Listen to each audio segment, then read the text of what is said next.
wali misinterpret, walisema ati mimi nilisema ati sisi hatutaki kiti cha deputy president. Hiyo kiti ya deputy president ndio tunalenga sana, hiyo ndio tunalenga.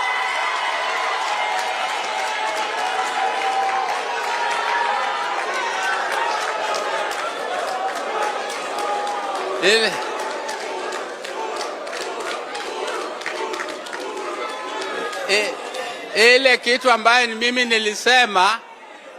nilisema ya kwamba huyo deputy president hatuna nini chuki na yeye kwa binafsi. Yeye binafsi hatuna maneno naye, lakini hiyo kiti ni kiti ya public. Election ikifanyika, Emperor, the conqueror, the champion, the lion is here. Zobu, zobu, enyimbae.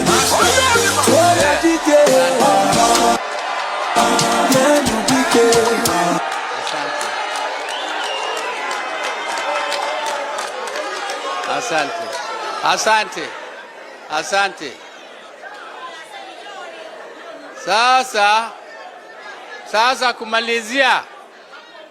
kumalizia, mimi nataka kuomba huyo mzee Uhuru Kenyatta ambaye alikuwa president ya Kenya.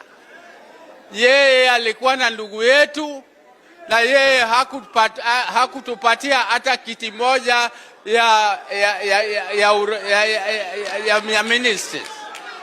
Yeye hatukupatia hata kiti moja ya ministers. Si ni kweli au si kweli?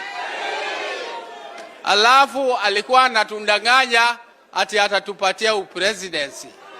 Na yeye alidanganya baba, na yeye hakutupatia. Si yeye alikuwa na nguvu yote ya kutupatia? Na tulishinda. Uchaguzi iliibwa hapo kwa mkono yake, na yeye anaona, na hakutusaidia. Kwa hivyo sasa tunamuomba atuache Uhuru, sisi tufanye vile tunataka sisi. ODM asiinterfere na sisi,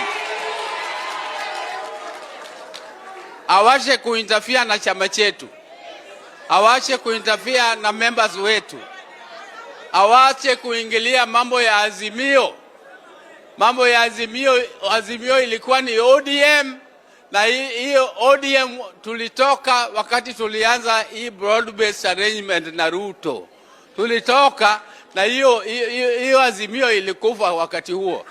Lakini sasa tutafanya formality. Ilikuwa imebakia tu formality ya kuandika barua kidogo, alafu hiyo sasa tutafanya hiyo kuandika barua na tutatoka officially.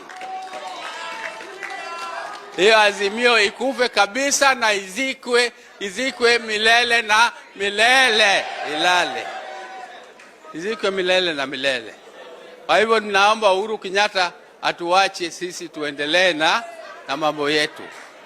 Mimi sitaendelea kushinda hiyo. Nimewashukuru